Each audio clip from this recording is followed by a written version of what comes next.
Hello and welcome to Please Stay in Crochet. Today I'm going to show you how to do a half double crochet. To get started, we're going to need a few things. We're going to need a darning needle to weave in your ends, a pair of scissors or something to cut your yarn with, yarn, and a crochet hook. To get started, I'm going to make a slip knot, which I take mine, I wrap it across my index finger, I fold it down, I take my hook, I insert it underneath that middle strand of yarn, and I pull it up. For my tension, I wrap my yarn around my pinky and my index finger. I then take my middle finger and my thumb and hold my slip knot. If you don't know how to do any of these, or if you don't know how to do a chain stitch, check out my first video and I take you step by step on how to do that. Now to do a half double crochet, I'm going to make a small swatch of just 7 stitches, so I'm going to need 8 chains. So you always do however many you want plus 1, or you do whatever the pattern tells you to do. So I'm going to start with my chain. So there's 1, 2, 3, 4, 5, 6, 7, and 8. Okay, so to do a half double crochet, you're going to count from the 3rd chain from the hook. Not counting this one, we count 1, 2, 3. We'll be inserting our hook underneath this top strand of yarn in the 3rd chain from the hook. To do a half double crochet, you yarn over, insert your hook into the chain stitch, yarn over, pulling it through, giving you 3 loops on your hook, you yarn over, and you pull through all 3. I'll show you again. You take your hook, you yarn over, insert into the next chain, yarn over, pull back through your chain, giving you 3 loops, yarn over, and pull through all 3 loops that's on your hook. Now some patterns will tell you that this chain 2 stitch right here that we started with counts as a stitch, and some patterns will tell you that it doesn't.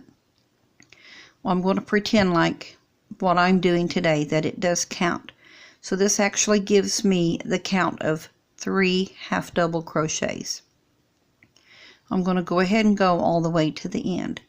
So I have 3, I yarn over, insert my hook, yarn over, pull through, having my 3 loops, yarn over, pulling through all 3 loops, and that gives me 4. I'm going to go ahead and work all the way to the end. This is 5,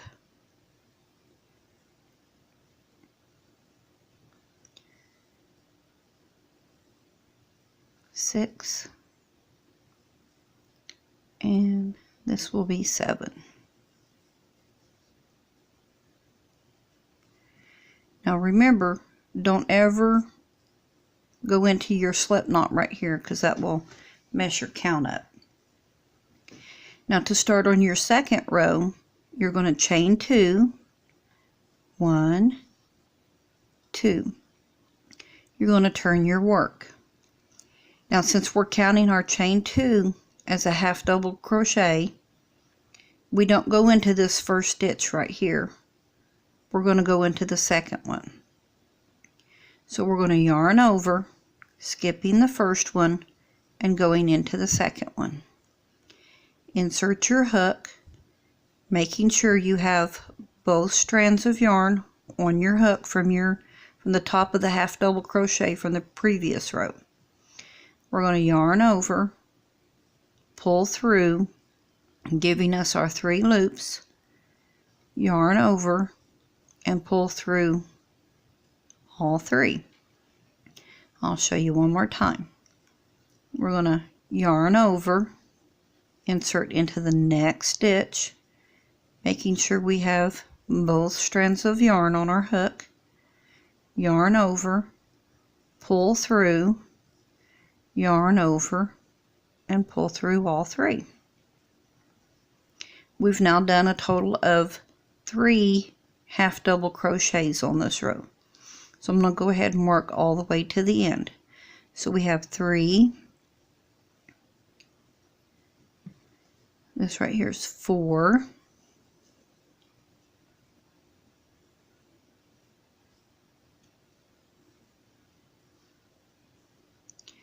there's 5,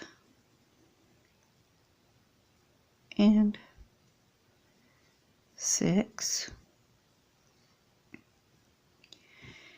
Now to do our 7th, our chain 2 space that we had down here is what we're going to work into for our 7th stitch. So you yarn over and we're going to insert down here. Some people will just catch this top strand of yarn, and if that's what you want to do, that's fine. Me, I like to go ahead and catch 2 strands of yarn. So I've done my yarn over. I'm going to insert into that top chain stitch. Of course, I can't do it now that I'm taping, giving me my 2 strands. Yarn over, I'm going to pull through, giving me my 3 loops, yarn over, and pull through all 3. And of course you can finish off however you want. I just like to do my chain 1, and then I cut my yarn and I pull it through and I weave in my ends. And that's how you do a half double crochet. And just remember, when you're learning something new, that small steps are better than no steps.